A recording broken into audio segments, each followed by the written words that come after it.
Live streaming is on. Live streaming is on. Wait, why did the changes I make not? Hold on.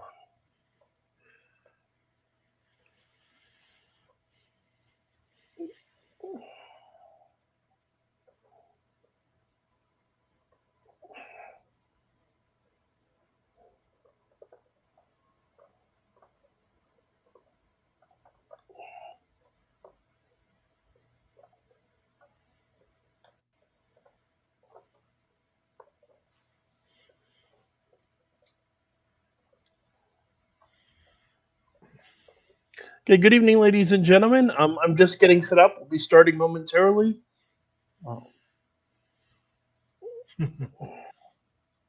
Just had to correct the description because for some reason it got it wrong again. It always seems to. I think I know why, so I can fix it for next time. And the next time it'll be this time's description. Yeah. But I think I know why it's finally doing that, so I can fix it. Okay. Don't hold me to that, for God's sake. But I think. But for those of you joining us, just bear with me. I'm just about to share the link. We will be doing an episode right now, and then we will be doing, or I will be doing another reading from Varney the Vampire afterwards. The Book of Varney. Going on to chapter 2. What was that, Brian? So another reading from the Book of Varney. Yeah. Or I will be doing okay, there we go. Just need to get that link to share it. Now, another reading from Varney. There we go. Oh, thanks. But I think tonight's subject's kind of fun. Curses. Yeah. There's a lot of famous curses out there. Oh, yeah. It's kind Sadly, when you look at worldwide thing. Yeah. What's sad about it is when you look into a lot of them, they're not true. Oh, yeah. But it is one of those. It is funny, though, how, like, worldwide, it seems like no matter how far back you go or what society you look into, this idea of magical curses exists just around the world without any one culture spreading the idea. It's just one of those ideas that seems to pop up in every culture throughout time. I'd agree completely. That's kind of a neat, interesting phenomenon. It's sort of the way I once mentioned that vampires seem to be a near universal idea where different cultures just create the same idea without having any contact with each other and come up with different ideas of it, but the same basic concept of something that drinks blood to live. Yeah, the hungry dead, I think, is a good way of putting it. Yeah, hungry dead, ghosts, risen corpses, demons, all that kind of stuff. But yeah, it all expresses itself. But particularly that idea of the dead, either ghosts or physical bodies that get up and feed on the living. Usually blood. Sometimes I think there's some other creatures out there in folklore that they don't feed on blood, but they're close enough to a vampire that there's a real overlap there. Yeah. Okay, I just got to put... And that's another interesting thing as well that we should probably talk about at some point. There are certain ideas that just keep appearing again and again in folklore. Mm-hmm. Vampires, shapeshifters. I mean, pretty much every culture in the world has some idea of men that can become animals and animals that become men. Yeah. Yeah, that's true. Dragons are also just about universal. Even I wouldn't think, I've never heard of anything like that from Africa. That might be I can see in China and Western Europe, the idea seems to exist, but like Africa and Egypt and all that. They don't seem to have You that. can make a case in Egypt for Apophis or Apep. Yeah, the giant snake, yeah. And a lot of the oldest dragon stories are actually just giant serpents. Okay, that's fair. There's also a lot of stories in the Americas of giant serpent creatures, sometimes winged serpents and things of that nature. True. Fairies are also actually pretty common as well. They go by a whole ton of different names, and there's a variation in like how they look, but the inherent idea of these people that live in a world that is connected to ours but not part of ours, that kidnap people, that the weird time things. A lot of the stuff you hear in fairy lore appears again and again in different cultures. Yeah, the prankish nature. Yes. Japanese kitsune are very similar to fairies. There's a bunch of different creatures in Native American folklore that are very, very similar to fairies. Yeah, and that's what I could see in Africa as well. They probably have tribal legends that are similar to. And tricksters in general. So and the Nazi, the spider god. Yeah. For that matter, demons are just about a universal concept. Yeah, the idea of some kind of spirits. And ghosts, for that matter. There are cultures there's at least one culture of a tribal culture in South America, I want to say. Or it might be, I think it's South America, it might be Africa. They don't believe in gods, but they do believe in spirits. And they're famously thought of as the one atheist, like the one group that is inherently atheist because they don't have any gods. It's a lot more complicated than that, but I need to do more research.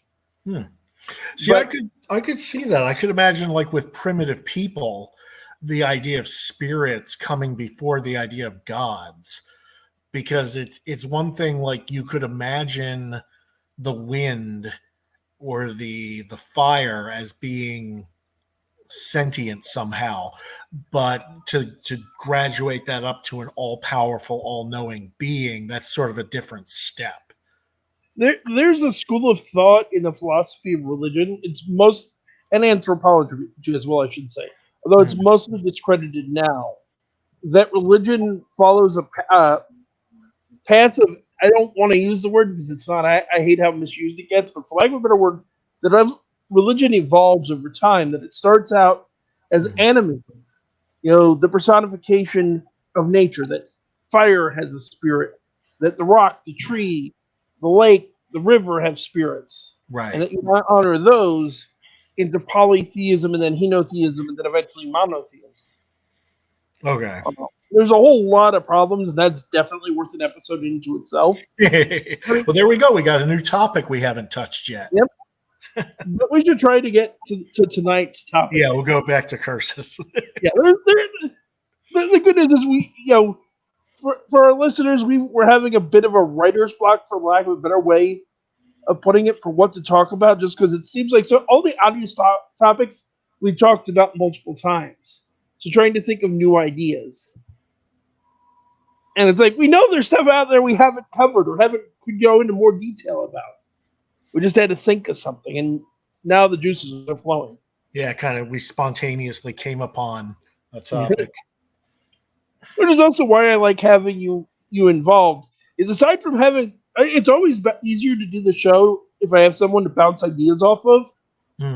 And you have a very good background in vampire folklore and other types of folklore and history and other things that make you a really good person to bounce ideas off of, even though you don't have experience with the paranormal. Oh, thank you. Like, there's a method to my madness. I didn't just include you by mistake. Oh no, I know. Originally, the idea was that I would act as sort of the skeptical voice to your experiences, and also kind of be an audience surrogate where I could ask the questions that the audience might be thinking of when you're talking. Excellent.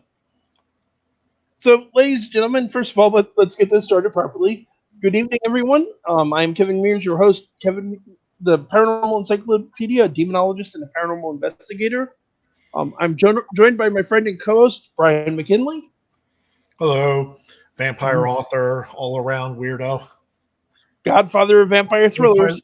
Godfather of vampire thrillers. Yeah, it's been a while. I'm wondering how long that title can be relevant for. You've taken it, you've claimed it, it is yours. Do not let go of it. Uh, It's been over a decade since the original inspiration for taking the title of Paranormal Encyclopedia. I'm not changing it. I that's like it. But so tonight we decided we're going to talk about curses. It's a very interesting subject. It's relates a lot to my work as a demonologist, actually. But as some of you may have heard when we first started, it's very interesting because it's such a universal idea. It seems like every culture has this idea of curses. Um, every religion has an idea of curses. Funny enough, and you probably have heard me mention this before, but some of the listeners may not. hmm. Did you know, Brian, that there are actually curses in the Bible intended for believers to use against their enemies? Oh no, I didn't. You may have mentioned that a while back, but I don't remember that. Yeah, there's a section of Psalms that are called the Imprecatory Psalms. Hmm. And the purpose of the Imprecatory Psalms is cursing your enemies. And it's Which is funny because that would seem on the surface to be kind of antithetical to the ideals of Christianity. true, although it's from the Psalms, which is Old Testament, and Judaism's a little. I don't want to be disrespectful to Judaism, but it's not as soft as Christianity. I guess is the best way of putting it. Oh yeah, and if we're talking Old Testament, I guess Yeah, that fits in very well with the old the God who school said the way of flood. thinking. Yeah. And funny enough, one of the places you most commonly see them used today is when a rabbi performs an exorcism. They usually read the imprecatory psalms. Hmm. They can't. There is a school of thought, both even biblically and even to some extent in the New Testament, that you can curse your enemies, but it's strongly suggested you're very cautious in doing so. Hmm. Particularly, there in Wicca, there's this idea that whatever you do comes back to you threefold. Right. Yeah, in Christianity, no. What you do, come back to you 1,000-fold. Why do anything halfway? So it's like, Wow. yeah, you do something wrong. You curse somebody in Christianity and you do it wrong, you're gonna have a bad time. Hold on a second. I have a phone call from Alex. Okay, mute and I'll just keep going. Yeah, let me step away. But you find this idea, and again, even in Christianity as it goes later, you do find curses. One of the most common curses that many of you may have heard of is a ritual that involves a bell, a book, and a candle. It hasn't been used in about 100 years, but the ritual of excommunication used by the Roman Catholic Church is a formal curse.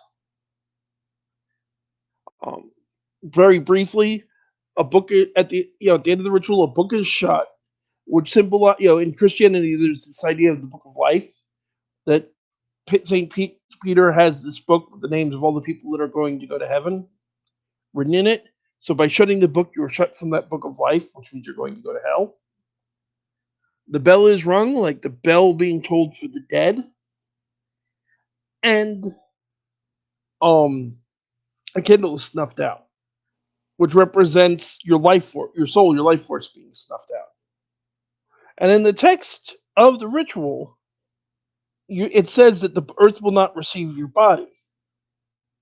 This is why, as I'm sure Brian would know when he gets back, and people who've been excommunicated are high on the list of people that are supposed to come back as a vampire.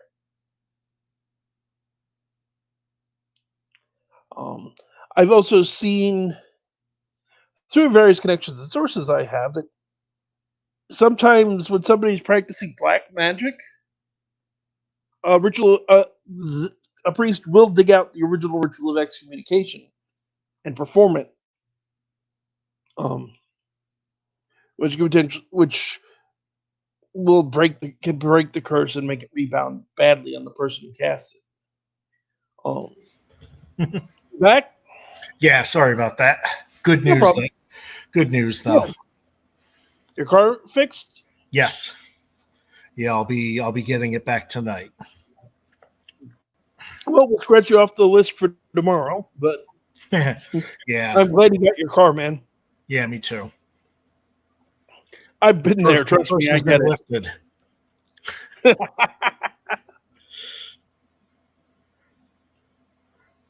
Yeah, my car apparently was suffering under a curse. All cars are suffering under curses, especially if I'm driving them. I've never had good luck with cars. Anyway, so what were you saying? Well, just explaining about excommunication and how it's actually a ritual curse. And as I bet you know, those who've been excommunicated are high on the list of people that come back as vampires. Yeah. Because the ritual of excommunication actually says the earth will not receive their body. Yeah. Which also leads to a really fascinating thing, because saints, when they die, supposedly become incorruptible, which means their body doesn't decay.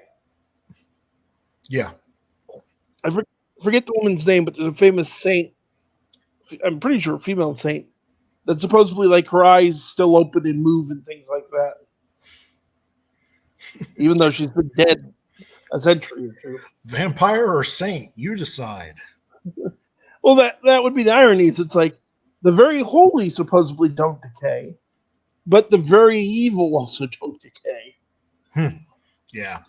Although, actually, what's funny is in the original vampire folklore, one of the attributes that people kind of take for granted really isn't in there. There's nothing about immortality in the original vampire folklore. I think in a lot of cases the idea was that the guy would come back from the dead for like a while, but probably would continue to rot until there was nothing left. It was only in certain cultures that it was like, oh, the blood keeps them alive and keeps them from growing old or dying. And then that got into Stoker and the other romantic people. But in a lot of cultures, there was nothing in there implied about the vampire living forever. It was just like something that happened for a period of time. Which is interesting, because that's the first thing when we think of vampires, we think of immortality and drinking. It's like not so much. Yeah, neither of those are universal attributes of vampires. I had never really thought of that, to be honest. Yeah, it was something I found out when I was doing all my research, because I always assumed vampire meant, immortal. Yep. And in a lot of the folklore, I was like, no. It's like, Nope. no, vampire lasts maybe 5-10 years and then he's done. I was like, what? Well, it's something you see with ghost stories too. You hear a lot of ghost stories from the Victorian. Victorian ghosts are popular, leading to endless memes about, wait, I've got to get on my Victorian dress before I die, so I can fit in with the other ghosts. Yeah, no, I like the idea of the Gen Xer ghosts that are going to be haunting future generations, just, with like Walkman headphones and kind of shambling through walls. Yeah. You don't hear a lot of stories of Roman ghosts or Greek ghosts, or, where the ghosts of prehistoric times. Very, very rarely. I mean, there is a old Roman road in England that people see Roman centurions march down. And there's that famous ghost story that you told me that comes from like Greek times or ancient Roman times about the guy with the chains. Yes, Pliny, the story from Pliny the Younger. Yes, that's it. But that's not what I mean. That's a story that took place in Greek times. Yeah. I mean, you don't hear a whole lot of stories of people seeing the ghost of Plato wandering around Athens, for example. You don't hear a lot. I mean, most of the ghost stories you hear are from the last couple hundred, spirits from the last couple hundred years. People who see Thomas Jefferson, for example. But again, there seems to be a barrier where people stop seeing them for some reason. Yeah, like the idea that ghosts have like a half-life or something. Yeah, and they maybe eventually go away or run out go of energy. On to whatever on is. Yeah. That's true. It's a question I've been asked before, and I honestly don't have an answer to. We've been going on about live that long already. Okay. But we're getting off topic again. We're good at that. So I thought we could touch on some of the more famous curses. Yeah, like the Hope Diamond. Well, yeah, I definitely want to talk about the Hope, but I think if we're going to talk about famous curses, there's one curse we've got to touch on first, which is by far the most famous. King Tut. Curse of King Tut, yes. Yep. There's been so many theories about the real explanation for that and whether it actually happened or didn't. Or, I mean, obviously the people involved died, but did they all die mysteriously? Did they all die in a reasonable time period? But yeah. This is where this gets interesting. First, it's a myth. There was no curse inscribed on his tomb. Supposedly there was a description that read, "May death come on swift wings for whoever opens this tomb." I've actually heard that there may have been an inscription saying, "Bless whoever opens this tomb and makes my name great again." But yeah, supposedly when they opened the tomb in 1923, 2 months later, the team's sponsor died from a bacterial infection, and people claim that was evidence because he died of King Tut's curse. And whenever anyone else died from the team, the curse comes up again. Yeah. And curses are associated with mummies and mummies' tombs a lot. Yeah. I mean, wasn't that was mostly to try to scare away robbers back in the ancient Egyptian period, wasn't it? Yeah, it didn't work very well then either. No, from what I understand, they pillaged tombs regularly. What I did find interesting, and I had forgotten, did you know that there's a long since debunked myth that the reason the Titanic sank is that it had a mummy on it? Oh, I think that sounds vaguely familiar to me, like something I may have heard as a kid. But yeah, no, I haven't heard that one in any kind of time. Although there's something really interesting with the story of King Tut's curse that I found. So a common explanation for it is that there's a type of mold that can grow on gold that's away for very long periods of time. And that this mold is very toxic. Right. So supposedly that's what caused the curse. Well, I remember hearing that. The people that are supposedly killed by the curse died from a whole series of different things. I mean, Carter, the man who opened the tomb, died in a car accident a long time later. Exactly. Which really isn't a fungal infection. That said, in 1973, a group of archaeologists opened the tomb of King Casimir IV Jagiellon in Krakow. He was a Polish king from the 15th century. And European media hyped the whole thing up. Researchers all joked that they were risking a curse by opening it. Then some of the members of the team became sick and even died very shortly afterwards, which led to even more speculation about the curse. And what they realized is that they later discovered traces of this deadly fungi inside the tomb. They can cause lung illnesses. Sure. And So while the fungus explanation for Tut's tomb isn't true, it seems like it might have been true in this Polish king's case.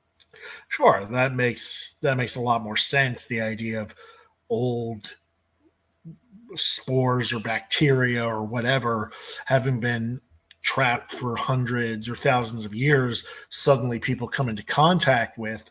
It's the same idea of cutting down the rainforests and releasing all kinds of strange new diseases and stuff into the air that haven't been around for hundreds of thousands of years. Or another one that's a common concern with some mummies and dead bodies, and for that matter, old medical texts, smallpox. Hmm. There was a 18th to 19th century medical text that caused real panic because when they opened it up, they found smallpox scabs were kept inside that were still quite dangerous. Oh, They've had concerns with mummies for the same reason as well. yeah. Well, it's even worse when you remember, like, originally, I think around the turn of the century, when Egyptology was just starting, Mhm. the amount of mummies was so plentiful that they were being burned as like fuel. Like people were Yeah. bringing over large shipments of mummies and just using them as kindling. Just all these open tombs that were being looted, and the mummies were considered worthless, so they were just brought over It and is such a tragedy. used as fuel and fire kindling. And unwrappings, and there's a whole weird culture about mummies. Yeah. And of course, all the talk of the curses and using them as kindling and all this other stuff also undercuts the real horror, which is all of these important archaeological finds from Egypt that were simply stolen by Yep. Europe and America. Yeah. And they're still trying to get them back. Yeah, I want to say, what is it? Isn't Tut's mummy still on permanent loan? Something like that. Yeah, the British Museum of like history has probably the biggest collection of stolen artifacts and cultural items from other cultures of anywhere in the world. Yeah. And America has them as well. It's like we're not in. So speaking, you brought it up, and Yeah. it seems like a logical segue. The Hope Diamond. Yeah, that was one I always heard about, but never really knew much of the truth about. Like it was always played up very dramatically in documentaries and Oh yes, stories and such. But yeah, I don't think I ever learned much about the true history of it and whether there were actual weird events surrounding it. well, it's really quite interesting. So there's an older gem that was in the possession of Marie Antoinette. Mm. That with her execution in the French Revolution simply disappeared, Hmm. and nobody knows what happened to it. It's been suggested it got cut down to become what we now know as the Hope Diamond, but nobody knows for sure. Okay. What we do know is that a French gem dealer, apparently John Baptiste Tavernier, purchased a large diamond of unknown origin during a trip to India in the 1660s. And this myth is spread up that he had stolen the diamond from the statue of a Hindu goddess. Newspapers and jewelers spread the story, claimed it was cursed, brought bad luck to everyone who owned it. And there's a series of stories of how every person who owned the diamond died shortly after it coming into possession or went bankrupt and things of that nature. So in 1839, it ends up in the hands of Henry Philip Hope, who was a Dutch collector based in London. And that's why we call it the Hope Diamond. Okay. And then not long after that, a whole bunch of European and American newspapers start carrying this curse stories. It's thought that a French jeweler by the name of Pierre Cartier, there's a name I think one or two people may have heard of, at least the last name, basically used the because he got a hold of the diamond, and it's actually thought that he used the stories to hype it up for the sale that he did in the 1910s. Mm. Um, and eventually, it has since found its way to the Smithsonian Institute in Washington D.C. And you can and I have go see it. It is a whatever else you could say about the Hope Diamond. It is a gorgeous blue diamond. It's I want to say the third most valuable diamond in the world. Hmm. And it is Well, I very guess very blue. I guess just because of the size, I've actually heard that diamonds themselves are neither rare nor especially valuable. It's just the diamond companies hold back a huge number of them in order to keep the market value high to As I avoid, understand it, that's true. yeah, But mostly I De believe Beers because of company. it is a huge diamond, and aside from that, it's a diamond surrounded by other diamonds, Hmm. and the blue color is fairly naturally occurring. Blue diamonds are fairly rare, Okay, so altogether, yeah, it's actually worth quite a bit of money. yeah, but Funny enough, so other than the newspaper stories, which as we know, newspaper people used to just flat make things up and had no qualms about yeah, doing so. Was there ever any documentation to back up the idea that any of its owners met particularly bad fates, or did it just not that I know. I believe that the Dutch guy went bankrupt shortly after he sold it, hmm, but not. I mean, not to the extent that the rumors suggest. I okay? mean, certainly we know that Marie Antoinette owned a blue diamond of great value, though it was larger than the Hope diamond. Hmm, I think it was actually the second most valuable. But we don't know if that was the Hope diamond, what happened to it if it was. We do know that the Hope was probably cut down to a smaller size. The one that it is not in now. But yeah, there's not a whole lot of meat on the story. okay. Um, what was I going to say? Which actually makes me think of another very famous curse that you've probably heard of. I certainly heard about it in high school. Hmm. The the 20 year. Have you ever heard of the 20 years curse? 20 years. Um, Or sometimes it's known as the Curse of Tippecanoe. yes. Yeah, that was featured prominently in an alternate history fantasy novel that I read. So why don't you tell everybody about what you know about it? Oh, I not not that Well, much. It was that a Native American uh, chief cursed a Union officer or general after being defeated in like a very bloody battle. Was that somewhere along those lines, or am I misremembering it with something No, else? you're right. Okay. Apparently, so it was a Shawnee chief named Tecumseh, Tecumseh, Oh, Tecumseh. Tecumseh, Yeah. who supposedly placed the curse on William Henry Harrison after his defeat in the Battle of Tippecanoe in 1811. Tecumseh would die 2 years later in another battle against Harrison's troops. Um, but the story goes that every 20 years, the president who's elected on that 20th year will die in office. The Oh, first This starts, of course, with William Henry Harrison, right. who was elected in 1840 and becomes the first president to die in office.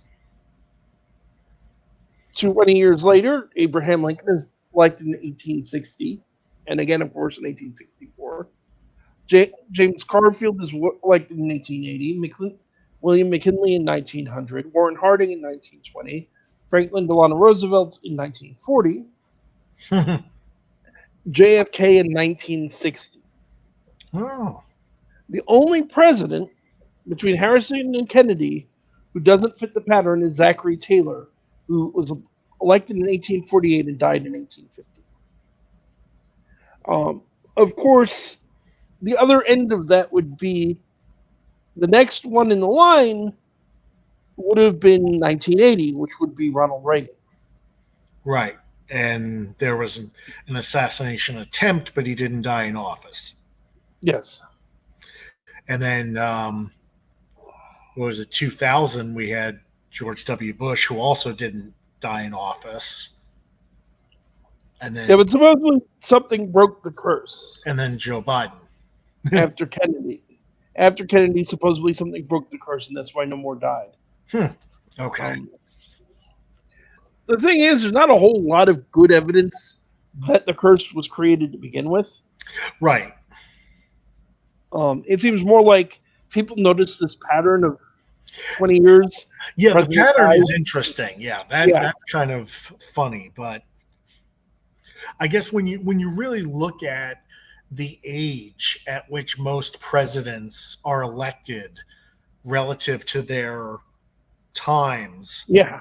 it's probably not as surprising as it should be that they're dying in all. I mean, because they're generally pretty old men by the time they're elected. So,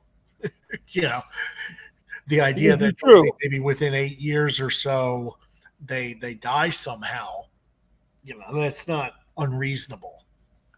Some of them were assassinated, which throws off the curve a little bit, but it is interesting that it held up for as long as it did. Which is the thing you run into a lot with particularly with famous curses, is people find patterns and then want to blame it on something. Yeah, like there was supposed to be a curse on the Kennedy family at one point because Joseph Kennedy refused entry for a lot of Jewish families into America during the early parts of World War II. He turned away a lot of fleeing Jews from Europe. Although it wasn't just him, it was really just... It was the American general. Actually, it was a lot of Western Europe that was under Nazi control. Yeah, a lot of countries bear responsibility for throwing Jewish families right back into the path of the Holocaust. Which also relates to Hitler, because the reality is Hitler knew which countries wouldn't accept them because of the immigration laws, and he only let them go to countries that wouldn't take them. And as soon as the U.S. started to try to change its laws, and that's the point he stopped allowing them to leave. Yeah. Supposedly they wouldn't even let them in as Germans. Like there was the opportunity where they could have fudged the law and said, well, because apparently we had quota open for German immigrants, and we could have let a number of families in as Germans rather than as Jews. But we wouldn't do it. We didn't do it. Yeah. I'm not trying to by no means am I justifying not letting them in.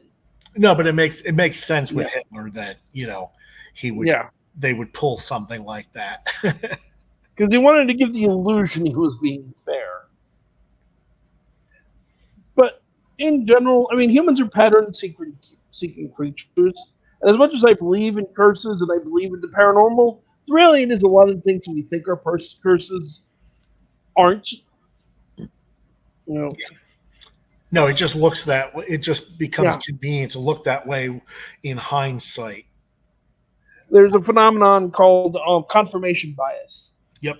You tend to look for the examples that fit what you want to believe and ignore the other ones.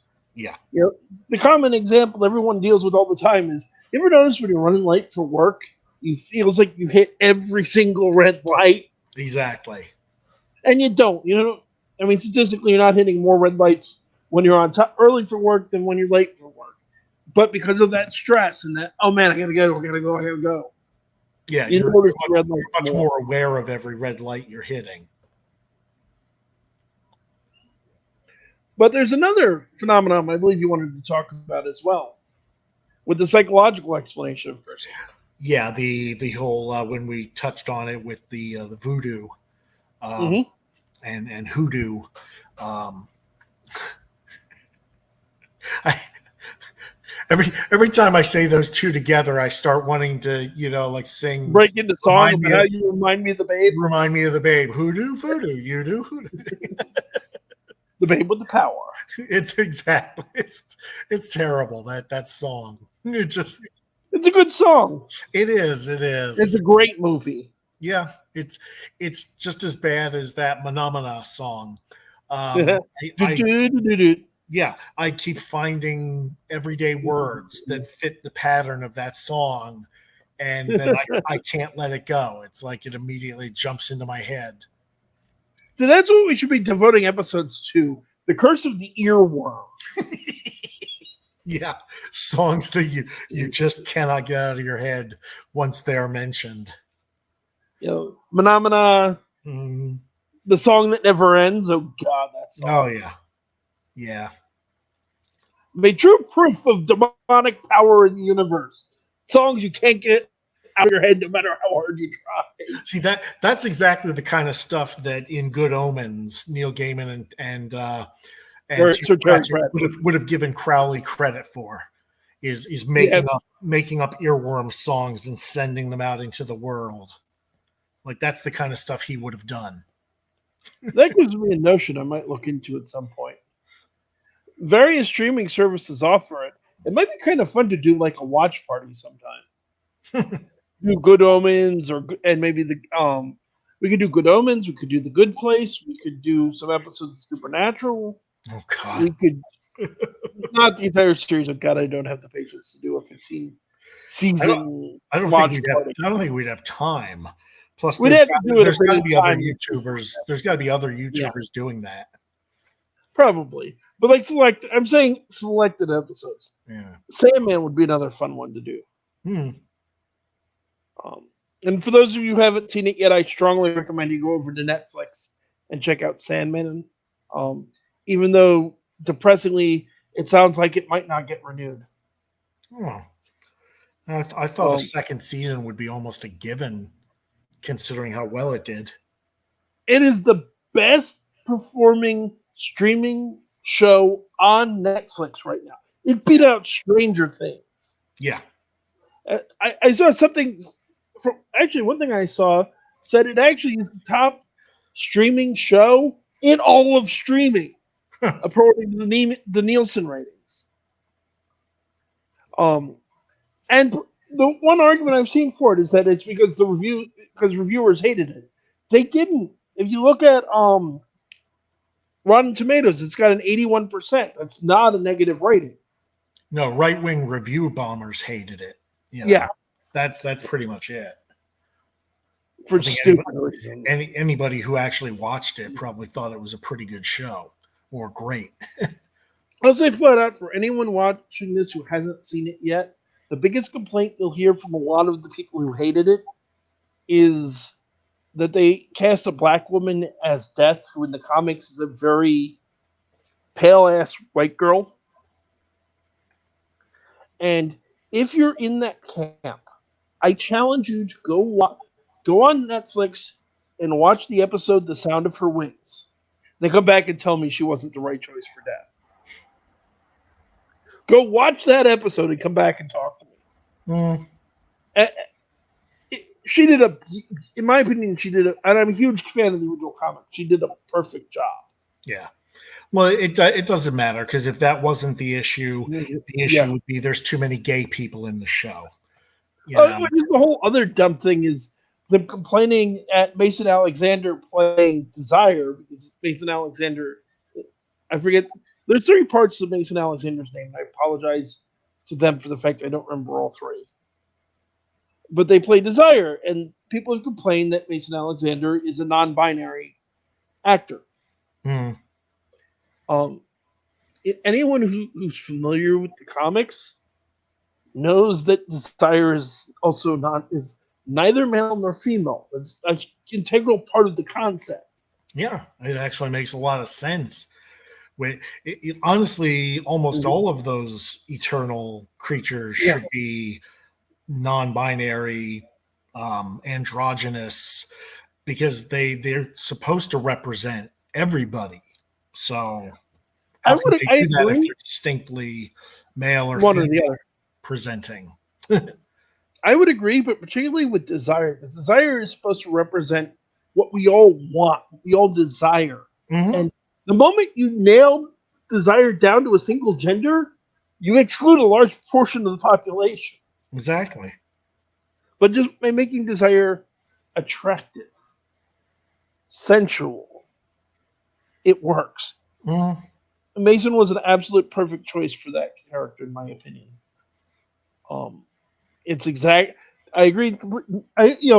You can't get a better source than the man who wrote it. Neil says this is what that they were the right choice. I agree with him. Yeah. Um, and Gwendolyn Christie is absolutely beautiful as Lucifer. Yep. Good job. Um, As he much as I loved Tom Ellis in Lucifer, Tom Ellis, that was a comedic take on Lucifer. He would not yeah, have been as effective in Sandman trying to play the same yeah, character, because it's a different role. It's a different take on Lucifer. T- yeah. Tom Ellis was the perfect choice for that Lucifer. Gwendolyn Christie is a perfect choice for this Lucifer. Hmm. And Neil has said, and I agree with him, but other people have of course complained that Lucifer in the series, Lucifer's preferred pronouns are we, us. And why? Because royals use it's the royal we. Hmm. It's not a gender thing, it's the royal we. Yep. Queen Elizabeth, or not Queen Elizabeth, Queen Victoria's famous saying, we are not amused. She's not talking about her royal family, she's talking about herself. Hmm. Um, though I think I made the perfect response to that. Actually, I believe that Lucifer's preferred forms of address are either Prince of Darkness or oh God, no, depending on the situation. Sure. All right. Anyway, we should probably get back to Yeah. curses. Particularly because we're running out of time here Yeah. before we get shut off, and I don't want to have the live streaming stop. So, psychosomatic death, Yes. also called voodoo death. For those of you who wonder what the point of talk, for the atheists and skeptics out there, I know you guys listen, and you're welcome here as always. You may fairly wonder what's the point of talking about curses. Curses aren't real. Here's the thing: there's a real phenomenon in psychology known as psychosomatic death, or colloquially, it's known as voodoo death, where someone is cursed, or at least someone believes that they've been cursed, Mm. and they die. They're healthy, although medically speaking, they are healthy, but they get sick and they die. Now, you could argue that there's a paranormal explanation for this. Obviously, psychiatrists and medical doctors would not. But there is there is the reality of the placebo effect. Mm. Yeah. That medications, even worthless sugar pills, can have a very powerful effect just because you think they're supposed to work. The argument essentially is that a psychosomatic death is the same idea in the other direction. Right. You're raised in that culture. You believe curses work, and therefore, if you are cursed by someone, you believe that you notice the symptoms. And you become depressed, you become withdrawn. And we know, I mean, medically speaking, we know your mood and your emotional energy Mm. impact your biological health. Yes. And you get sick and you die. You have higher anxiety, which can, of course, anxiety can cause heart attacks and things of that nature. Yeah. Well, Um, it's like in the old romantic novels, yeah. what would be called dying of a broken heart or losing the will to live, Mm-hmm. as happened to so many famous, you know, old time heroines in novels. Indeed. And, that's got to be the only explanation for that would be a psychosomatic cause of illness and death. Because for the believers in the audience, let me point out the counterpoint of this. You don't have to actually be cursed for this to apply to you. Just believing that you've been cursed can do it. And you talked about culturally, and there's a lot of truth in that. Psychosomatic death is more common in cultures where magical practice is more widely accepted. You don't see as many people living in first world, culturally, scientifically and culturally, technologically advanced places dying because they've been cursed. In tribal cultures, it's a lot more common. Yeah. Because they still believe in magic. But that isn't to say it doesn't happen in the United States. It does. There's enough belief in this kind of thing to still give it some oomph. The reality of going into which is quite interesting in the fact the priest that I worked with before his passing knew a woman who ran a voodoo shop on South Street in Philadelphia. She used to be a vice president for one of the biggest banks in the country. But she realized she could make more money making curses for people than running a bank.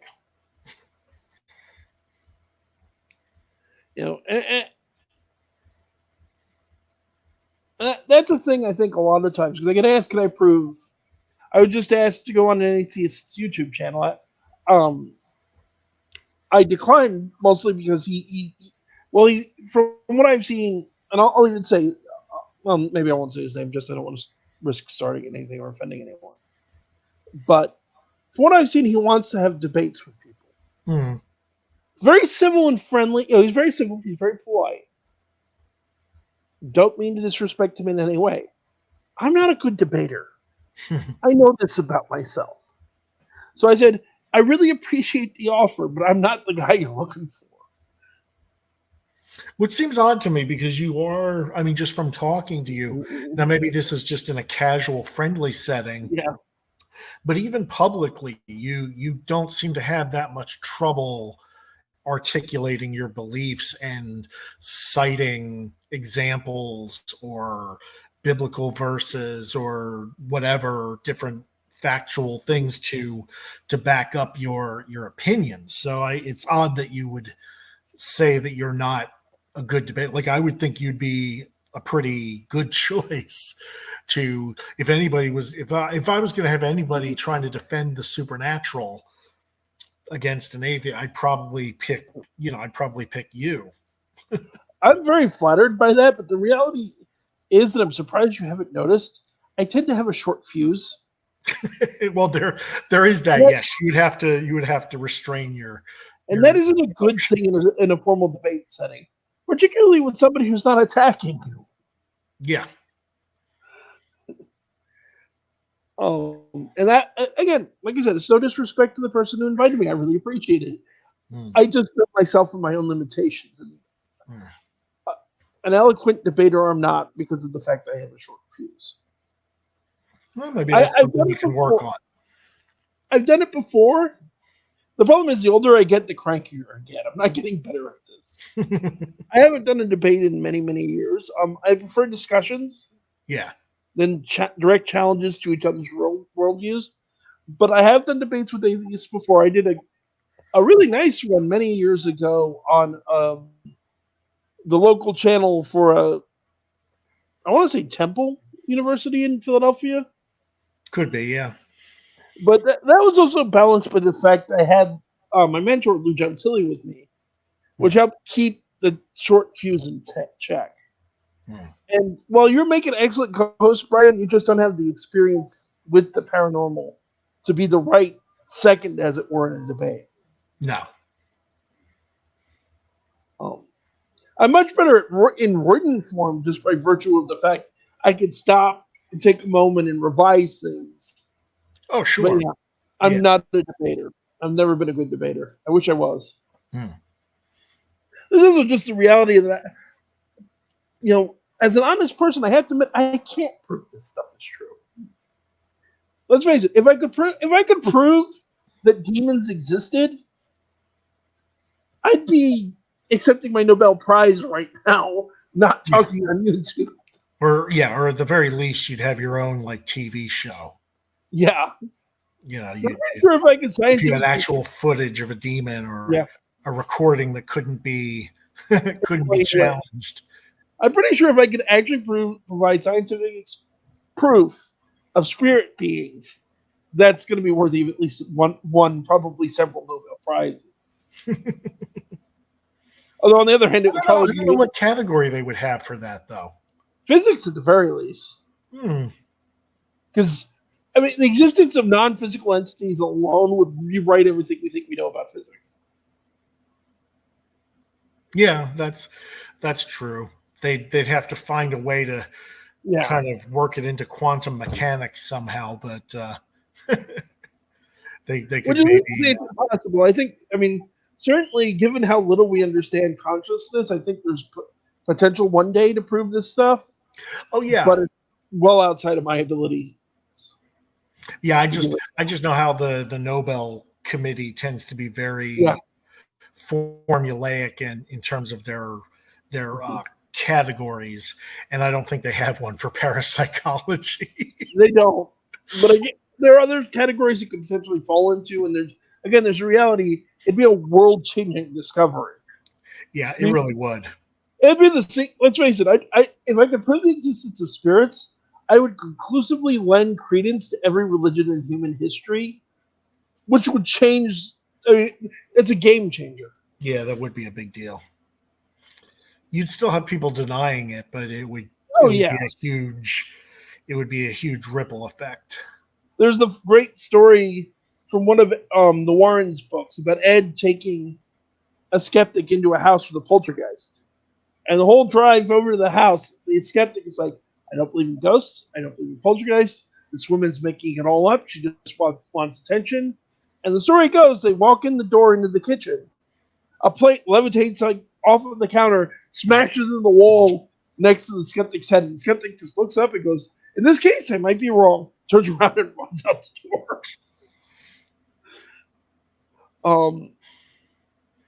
But we're coming up on the end of the hour, which means we're going to get shut off in a minute. Yeah.